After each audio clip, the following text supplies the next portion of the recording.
Why is it difficult for people to admit that they want to get divorced? Why do they start lying and hiding their extramarital affair instead? These questions have been bothering me for a long time because I couldn't figure out how my wife decided to play this game. But if she decided to take such a step, then let her face terrible consequences.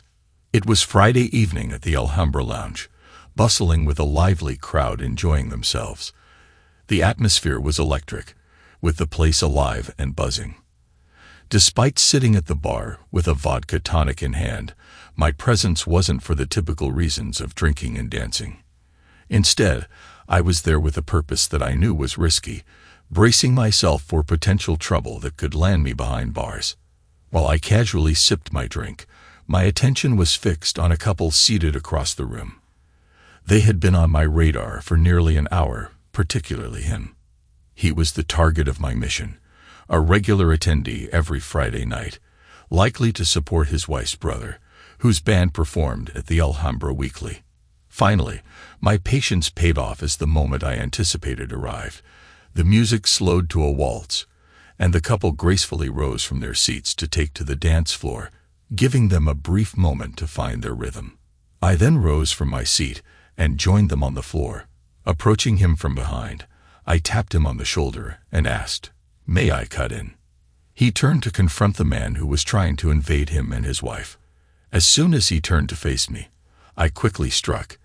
Admittedly, it was a surprise attack, but it was caused by my pent-up anger and frustration combined with the strength of my 200 pounds. The impact sent him tumbling to the ground, where he lay vulnerable. Taking advantage of the opportunity, I struck right at his dignity. His wife stood nearby, shocked and horrified by the scene. However, her instinctive reaction made her accept what I took out of my pocket and offered her. After seeing the compromising photo of her husband with my wife, her initial shock turned into rage. She stabbed her husband several times with the pointed toe of her 4-inch CMOS, while I returned to my seat at the bar, waiting for law enforcement officers to arrive for a potential conversation. It seems no one contacted the police, but I did have someone approach me for a conversation. Actually, a couple of people did. First, it was the brother. The band took a break right after they finished the song his sister and brother-in-law were dancing to. He approached me, and it was evident he wasn't going to be hostile, so I stayed put, sipped my drink, and waited. When he reached me, he asked, "Why did you hit Jim?" I pulled a photo from my pocket and handed it to him. "The woman in the picture is my wife," I replied. He glanced at the photo and returned it to me. "I've always told Norma that he was a jerk. Maybe now she'll believe me." I suppose I was mistaken. "About what?" "I assumed he came here every Friday to support your band, but it seems your relationship isn't like that." "You've hit the nail on the head. I can't stand him, and he knows it. He only shows up on Fridays because my deal with management includes free drinks for all my relatives. So why are you still here? I figured you'd want to leave after hitting him." I anticipated that the police might be called, and I'd prefer they confront me here rather than at home. It's unlikely anyone called them. He's not particularly well-liked, and many of the people here tonight probably enjoyed the spectacle. I should go join the others. "Don't be a stranger," he said, heading off to find the rest of the band. As a couple of guys helped Dipshit off the floor and guided him to his booth, his wife approached me. "Do you have any more of these?" she asked, holding up the photo I had given her. "I have a couple of dozen," I replied, "and 2 hours of video." "Can I have copies?" "Of course. You realize you've created a problem for me tonight, right? I would think informing you would solve a problem for you." "Not that. He can't drive me home in his current condition, and even if he could, I wouldn't let him in the house." "No problem. I'll drive you home. I'm ready to leave now." While in my car, I mentioned, "Your brother informed me that your name is Norma, so now that I know yours, I suppose it's fair for you to know mine. I'm Bob Lloyd. Given the situation, I can't exactly say I'm thrilled to meet you, but in a way, I guess I'm somewhat pleased to make your acquaintance." "Oh, that sounds a bit unusual." I'm pleased because you've given me a gift tonight. A gift? I'm confused. You've granted me my freedom. I've suspected Jim of cheating on me for a couple of years now, but I lack the means to hire a private investigator to gather evidence. What you've provided me tonight is exactly what I need to end things with him. That sounds like my situation. I've had suspicions that Vicky has been unfaithful for a while, but I only recently had the funds to hire someone. My grandfather passed away and left me some money. I never disclosed the amount to Vicky, so I used a portion of it to uncover the truth about her. When we arrived at her house, she said, "I'd like to invite you in, but I'm concerned you might interpret it the wrong way." How so? You might think I'd wanted to seek revenge on Jim by being with another man and chose you for that purpose. But that's not why I want to invite you in. I want to pick your brain for any information you have about Jim and his actions. You can trust me. If I were to join you in bed, I'd be no better than Vicky, and I won't stoop to that level. I followed her into her house and into the living room. She gestured towards the couch and asked if I wanted a drink or if she should prepare some coffee. Coffee would be great for me. I don't plan on staying too long. If I'm still here when your husband returns, I might just leave before things escalate again. He won't be coming back. Before I left him, I made it clear he shouldn't return. I warned him that if he did, I wouldn't hesitate to use my gun. Would you really go that far? Probably not, but he's aware I'm angry. He knows how I react when I'm angry, and he's aware I have a handgun. You own a gun. You seem surprised. It's just that besides law enforcement, I've never known a woman who owns a firearm. I purchased it for protection when depositing the day's earnings at the bank's night deposit. It's a Llama 380. It resembles a compact .45, and Jim is aware that I'm proficient in its use. As she made her way to the kitchen to prepare coffee, I couldn't help but wonder why her husband was involved with my wife, especially when he had someone like Norma waiting at home.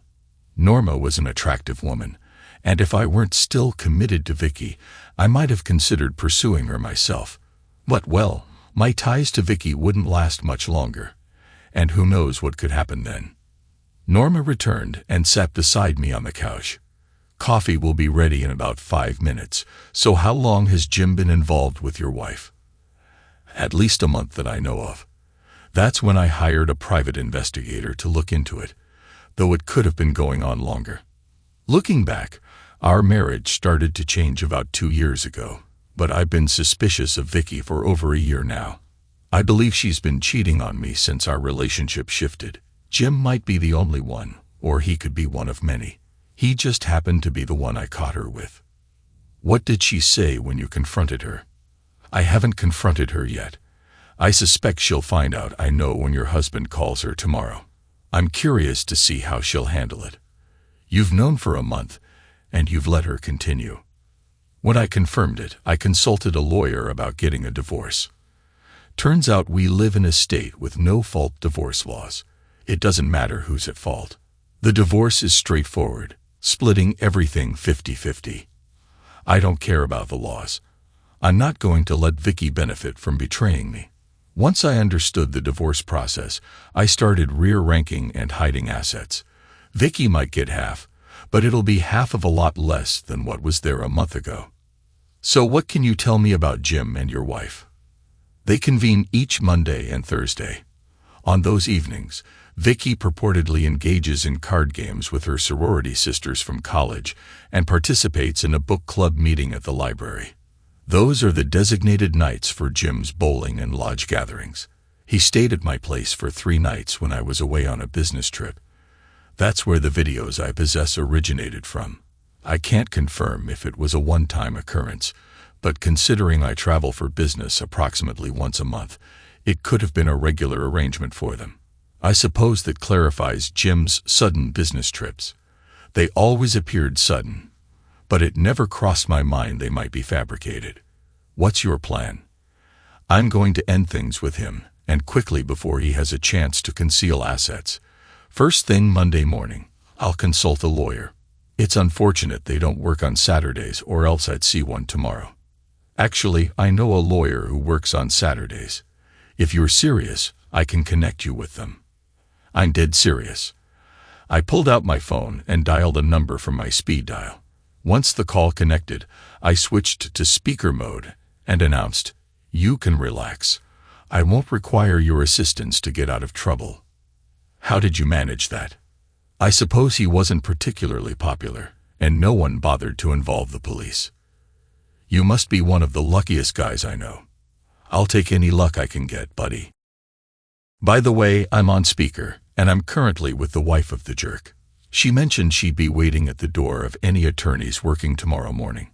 I know you don't usually handle these types of cases, but would you consider taking hers?" "Are you serious? With all the evidence you have against her husband, it seems like an easy win." "Great, then it's settled. Norma, meet my fraternity brother Sam. Sam, meet Norma." I passed her the phone, then inquired about the location of the bathroom before excusing myself to use it, allowing her some privacy. Upon returning, I noticed the phone was still on speaker, so I announced my presence. "I'm back. We've got everything sorted. Take care. I'm heading to bed." "Catch you later," he said, ending the call abruptly. I tucked my phone back into my pocket as Norma began to speak. "Sam mentioned he'd file on Monday morning and have Jim served at his workplace that afternoon. He claimed it could be done swiftly by duplicating your paperwork with my details replacing yours. Will your wife be served on Monday too?" "That's the plan." And then the real struggle begins. The struggle. Vicky won't surrender easily. She'll hire a lawyer and contest the divorce. She'll throw up every obstacle she can, and I'll do my utmost to navigate around them. Sam predicts she might push for court-ordered counseling to delay proceedings. Would you reconsider? Not a chance. I might have been able to overlook a one-time mistake, but a prolonged affair?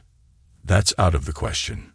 Plus, there are the disparaging remarks she made about me during their intimate conversations, since I'll be sharing all the evidence with you.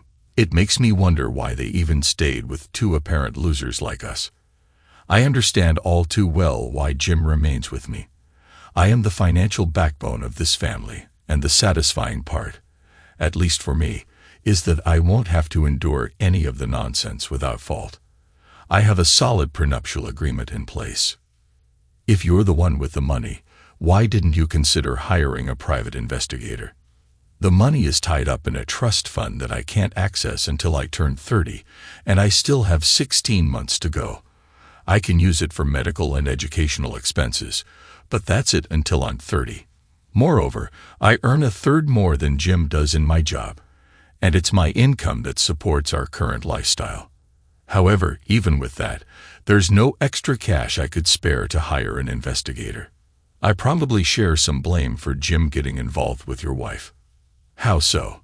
"If I had expressed my suspicions when I first suspected him of cheating, he might have stopped. The prenup was clear about consequences for adultery. He knew exactly what he stood to lose if I caught him. But I suppose that speaks volumes about what he thinks of me, that he believes I'm too oblivious to ever catch on to his actions. When can I obtain copies of your findings?" "Sam has all the information. When you go to sign the paperwork, tell him I instructed him to provide you with copies." I glanced at my watch and remarked, "I need to leave soon. Can I check in with you occasionally to see how things are going?" "Absolutely. I hope you do. Once again, thank you for the gift you've given me. Perhaps I can treat you to dinner one evening as a token of my appreciation." "That sounds lovely. I'll reach out to you once things settle down at my place. I'm not sure what awaits me there.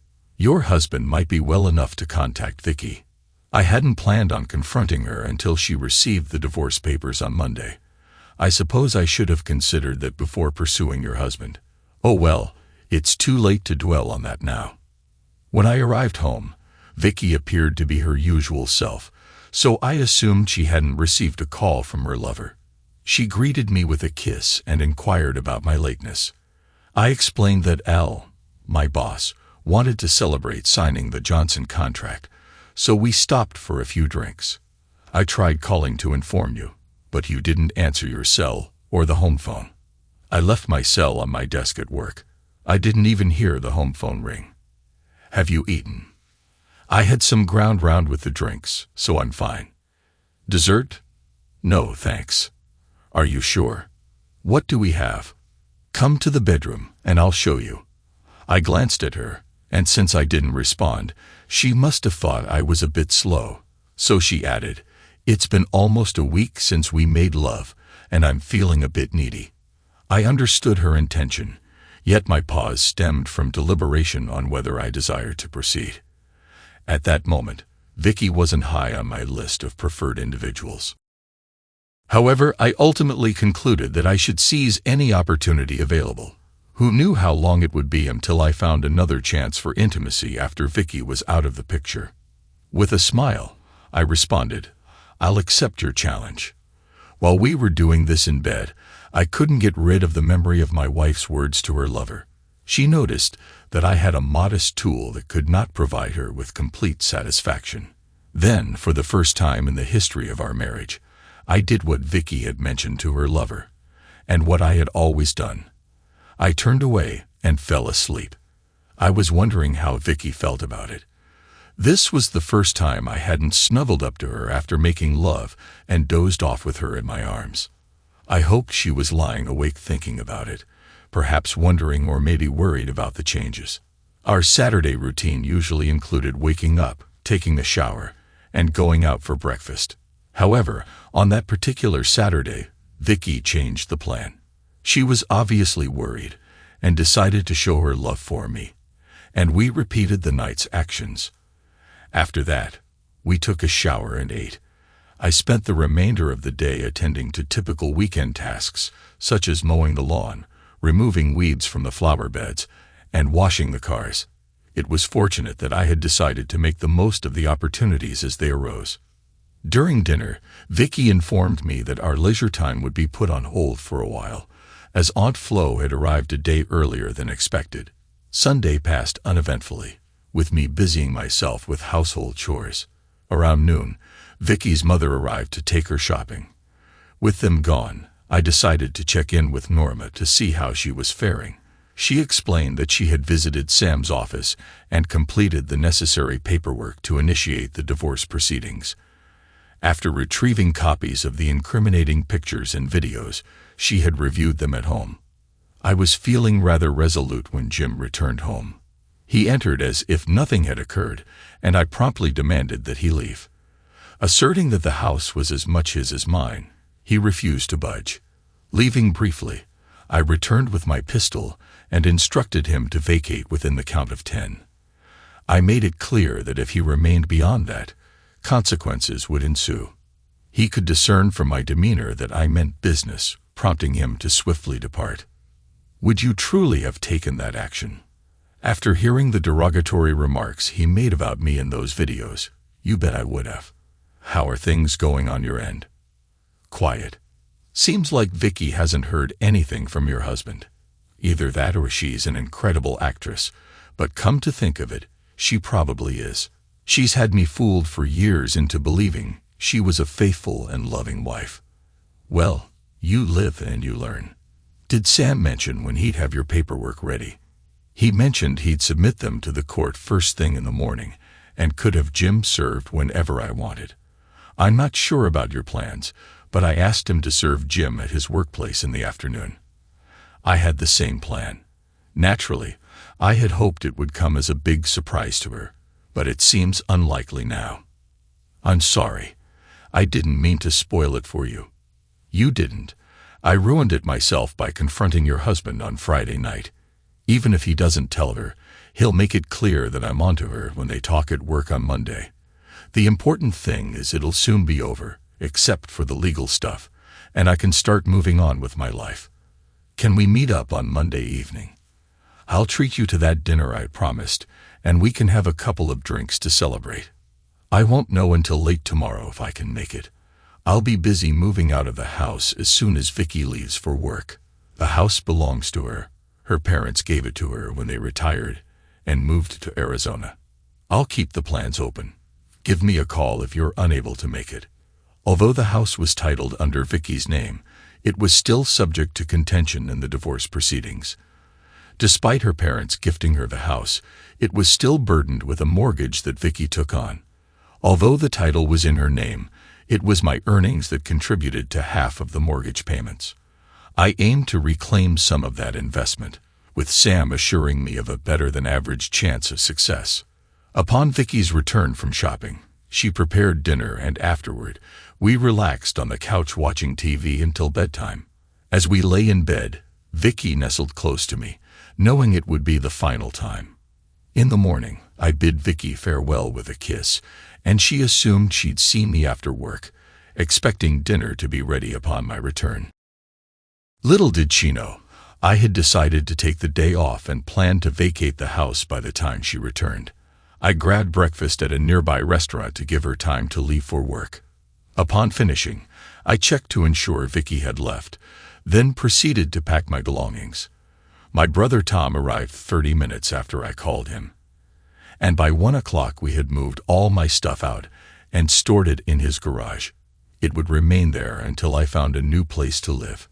Tom and his wife Pat graciously offered me a spare bedroom until I found permanent accommodation. I called Sam, who confirmed the plan to confront Vicky and Norma's husband at 2:30.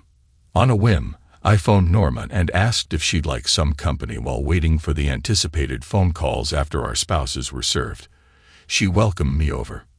I arrived at her place a little past 2, and as we sat at her kitchen table sipping iced tea, we discussed our expectations regarding the outcome of serving the two cheaters. I speculated that Vicky would call, denying any wrongdoing and suggesting we talk it out. "Are you going to?" Norman inquired.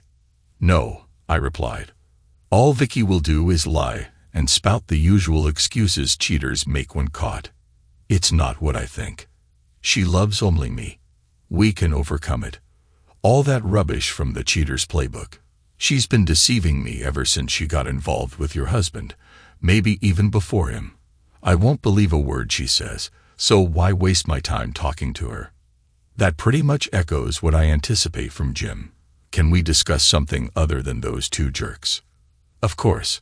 How about those Broncos? I casually mentioned it as a joke, but she surprised me by responding seriously. It all depends on Manning's performance. He's been inconsistent in the past 2 seasons, and this year he seems prone to interceptions. If he can improve, the Broncos might have a shot at winning it all. I was impressed she articulated exactly what I was thinking.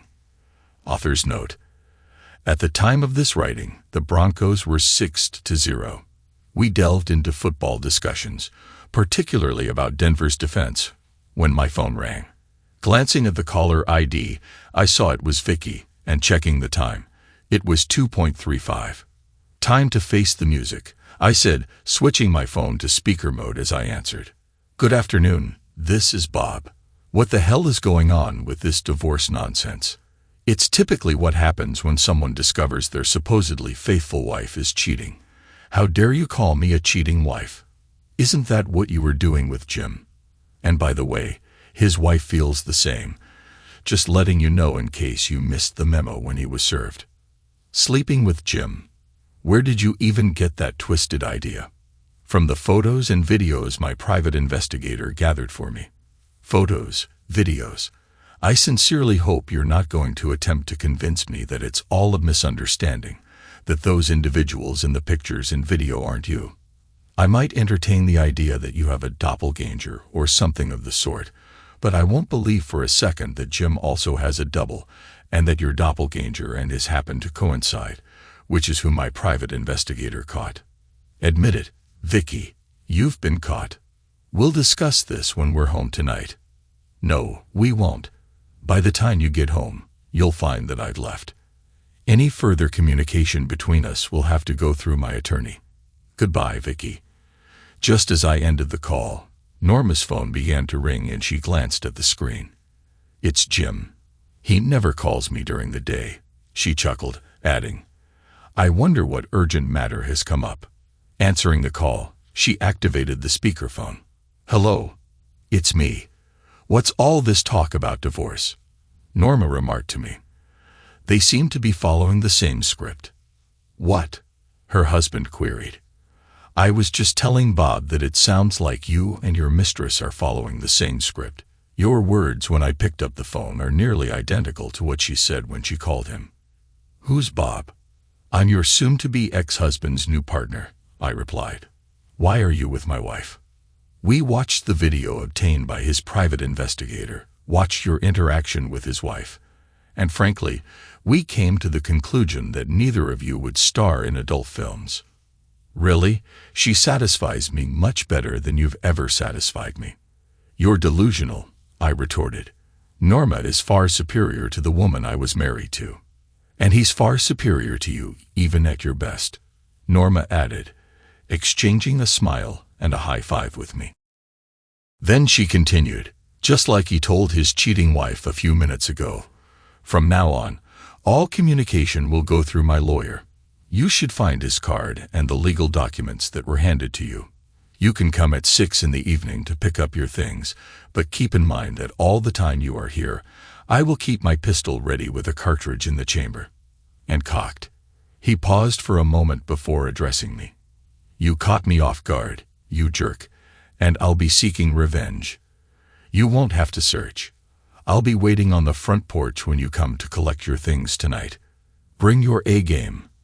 I've got a lot of pent-up anger, and beating you up will help release some of it. He stayed silent, and after about 30 seconds, Norma assumed he had hung up, so she closed her phone. Are you really going to wait for him on the steps? I said I would, and I don't want him to think I'm a liar or scared of him. I'll have dinner ready just in case you're hungry after. I have a couple of apartments to check out this afternoon, but I'll be back by 5 in case he shows up early. I have plenty of space here. You could move in with me. I appreciate it, but it wouldn't look right. I'm only offering you a place to stay, not any special treatment.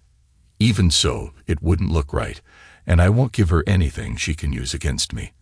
I've got her trapped, and I don't want to give her any leeway. The offer stands if you change your mind. I didn't find the apartments particularly appealing during my search, so by 10 to 5 I returned to Norma's place. We settled on the front porch swing where Norma served iced tea and cookies. As we conversed, the topic turned to my pending divorce. What's your plan regarding your soon-to-be ex? Norma inquired. I've already taken action. Moving out and initiating the divorce proceedings, I replied. No desire for revenge. None at all. It seems futile. Any retaliation would only lead to escalation, and frankly I don't have enough regard for Vicky to invest any effort into it. At 20 to 6, a car pulled into the driveway. Norma's husband emerged, observing us on the swing before fetching a baseball bat from the trunk. With a grin, he approached, jokingly remarking, I followed your advice, brought my A game, gesturing the bat towards me. While I was searching the area for something that could be used as a makeshift weapon, a loud bang pierced the air, and I witnessed her husband collapse. My gaze shifted to Norma, who was brandishing what looked like a scaled-down Colt 45 aimed at her fallen spouse. Oh shit, he howled. You shot me. Damn it, I was right. You are completely inadequate and dangerous to society. But it was only in the foot. Consider yourself lucky that I took good aim with this thing. She put the firearm next to her on the swing, took her cell phone out of her pocket, and dialed 911. My husband attacked me with a baseball bat, and I had to defend myself. Call an ambulance. No, he's writhing in agony on the ground, screaming at me. He's not in a position to hurt me. I see. I'll hang up as soon as the police arrive. Not unless he gets back on his feet and tries to attack me again. If he does, I won't hesitate to release the entire magazine into his torso. She ended the call and remarked, You should probably leave before the police arrive. No point in involving you in this. No, I'll support you. Run inside and gather all the evidence you receive from Sam. Then bring it out here. We'll tell the police that I was delivering the items to you and arrived just as he approached you with the bat. I heard him yelling, Divorce me, bitch. I'll mess you up before I let that happen. He'll deny it and accuse us of lying. So what? It'll still be our word against his, and the bat next to him has his fingerprints all over it. We'll stick to the truth about everything else until he pulled into the driveway. We'll tell them about waiting together for his and Vicky's frantic calls, what was said, and how you informed him he could collect his belongings at 6. I left to retrieve the pictures and videos for you, and planned to return by 6 to be on hand in case he tried anything foolish. I arrived just after him and witnessed the entire altercation. Do you think they'll buy it? As long as we stay consistent with our story, it should work. During our conversation, the foolish individual rolled on the ground, clutching his leg and swearing. Norma fetched some material from the house, and upon her return, we sat on the swing, enduring the complaints of her husband while awaiting the arrival of the police. As the sirens approached, 2 police cars arrived with 4 officers emerging, guns drawn and pointed in our direction. They fanned out, advancing towards the porch, while Norma and I raised our hands to show we were unarmed. 2 officers attended to the injured man who cried out, "She shot me. The woman shot me." Once the police secured the area, an ambulance arrived to transport the wounded man away. I instructed the officers to handle the baseball bat carefully, as it was evidence. Norma and I were separated and taken to the police station, each placed in separate rooms. A detective came in and I recounted my version of events. 3 hours later, I was released and driven back to Norma's, where I retrieved my car and headed to Tom's place. Norma stayed with them until approximately noon the following day. She phoned me upon arriving home to update me. It seemed that the police accepted our explanation, as she was only charged with discharging a firearm within city limits before being released without bail. Reflecting on our experience at the station, we reassured ourselves that everything would likely turn out fine. "I'd invite you for dinner, but given the circumstances, I believe it's best for us to keep our distance for a while," she said. I concurred, but assured her that I would stay in touch. Later at 4, Norma called to inform me that the incident had made the local newspaper and asked if I had seen it. Since I hadn't, I went to the 7-Eleven to purchase a copy. To my relief, my name wasn't mentioned, but Norma and her husband were featured. The article mentioned her husband being hospitalized, though not in critical condition, and Norma being charged but released without bail. That afternoon I received 11 calls from Vicky on my cell phone, all of which I promptly deleted. However, I decided to answer the 12th call, albeit with a touch of impatience. "What do you want now? Didn't you understand that all communication should go through my lawyer?" I asked sharply. "I need to talk to you, Body. I need you to listen to me. I want to explain what happened and why. I want you to know that I love you and don't want to lose you, Body," Vicky pleaded. "That may be what you need, Vicky, but what I need is to end things with you for good." "This is the last time I'm speaking to you," I retorted. "I'll fight the divorce, Body. I'll hire the best lawyer and make this difficult for you. I've spoken to people who've been through divorces, and I know what I can do," Vicky threatened. "You haven't learned a thing, Vicky. You can't prevent a divorce. You can make it lengthy and expensive, but you can't stop it unless I agree. You can't force me to take you back or live with you. All you'll do is waste our money on lawyers and court fees. If you want to spend years paying your lawyer, go ahead. Eventually, no matter what, I'll be granted the divorce," I concluded firmly. I paused as if struck by a sudden idea, then suggested, "Perhaps your resistance to the divorce could benefit me. I might instruct my lawyer to halt the proceedings altogether. Truth is, I don't see the need for it, as I have no intention of remarrying. Being single isn't a pressing concern for me. Plus, it would save me money. No hefty legal fees, no court-ordered alimony, and no messy asset division. The more I think about it, the more appealing it sounds. So go ahead, Vicky, contest it, and I'll retract." "Yes, that suits me just fine. Who knows, someday you might meet someone and want to tie the knot, finding yourself on the other side of a divorce. Then you'd be the one facing legal fees and court costs.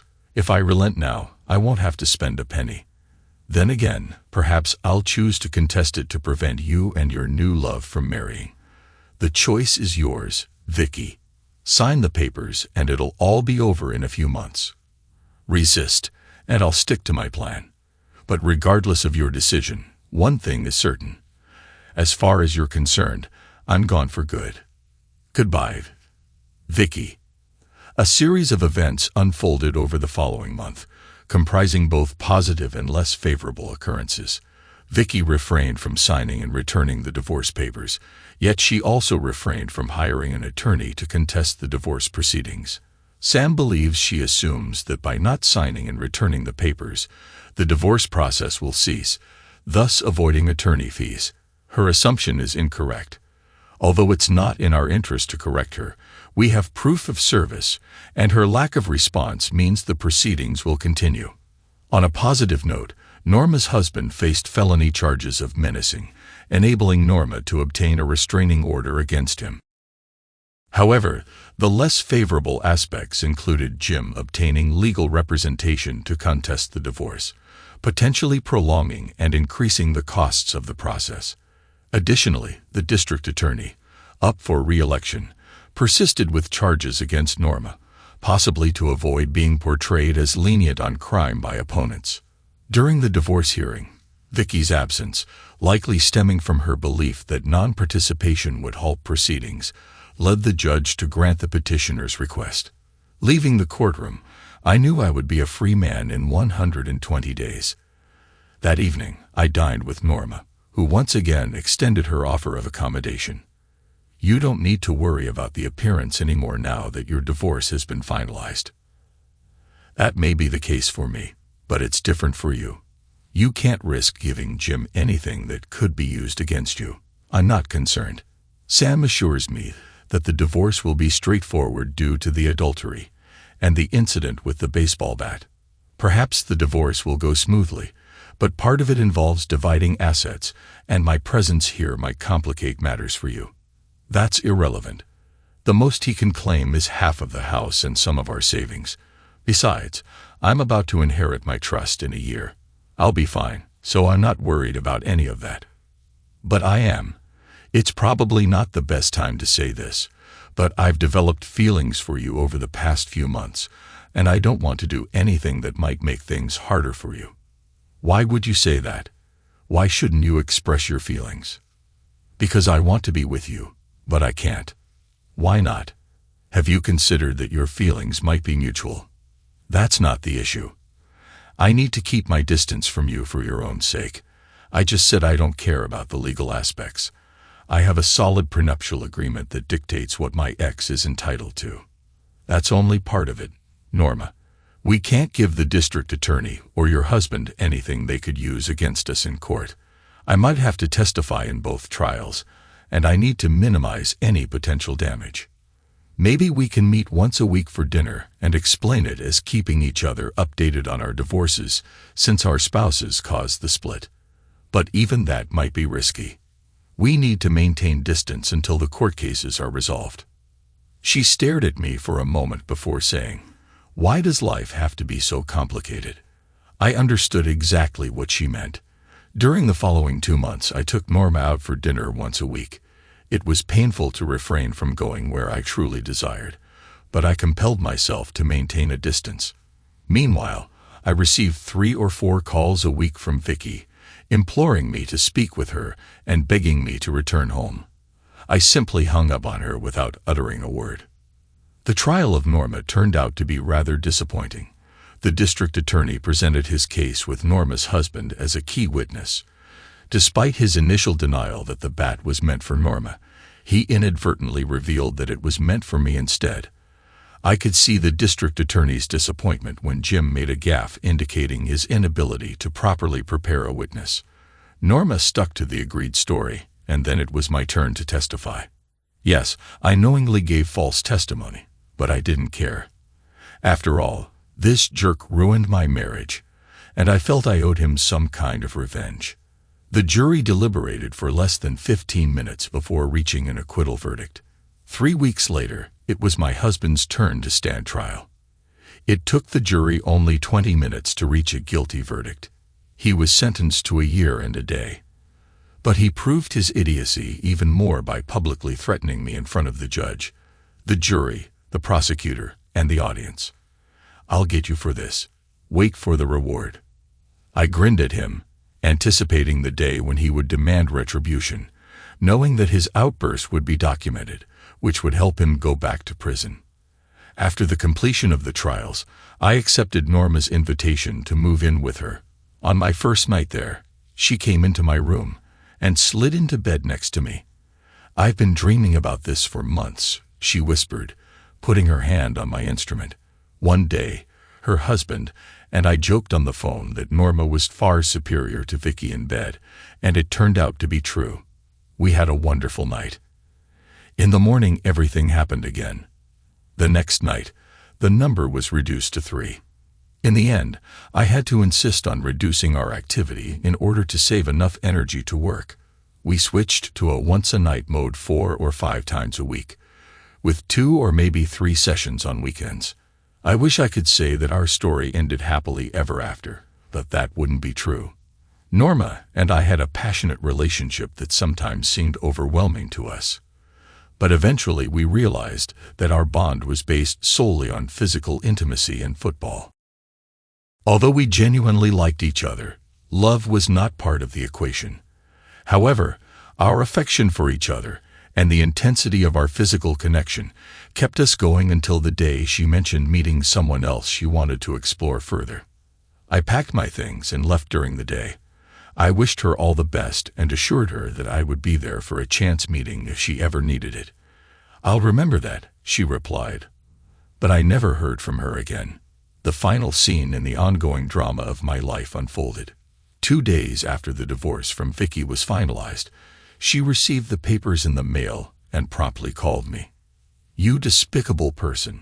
How could you betray me like this? I never agreed to any of this nonsense. No spousal support. You earn twice as much as I do. How is that fair? And this claim that I owe you $30,000 for your supposed share of the house. You have no claim to the house. It's mine. Solely mine." I couldn't help but chuckle at her outrage and responded, "Oh, but you did agree. You agreed by not seeking legal counsel and by not contesting the divorce. If you need to, you can take out a second mortgage on the house to settle my share. Look at it positively. It only cost you $30,000 to be rid of me. That's quite a bargain. But I didn't want to be rid of you." As I hung up, I was relieved she couldn't see my expression. The truth was I hadn't wanted to let her go either. However, the harsh reality was that I couldn't stay with someone who cheated. I held firm to the belief in the saying, "Once a cheater, always a cheater." Thanks to everyone who took the time to listen to today's stories. If you enjoyed it, please consider liking and subscribing if you haven't already. Feel free to share your thoughts on the events in the comments below. Take care.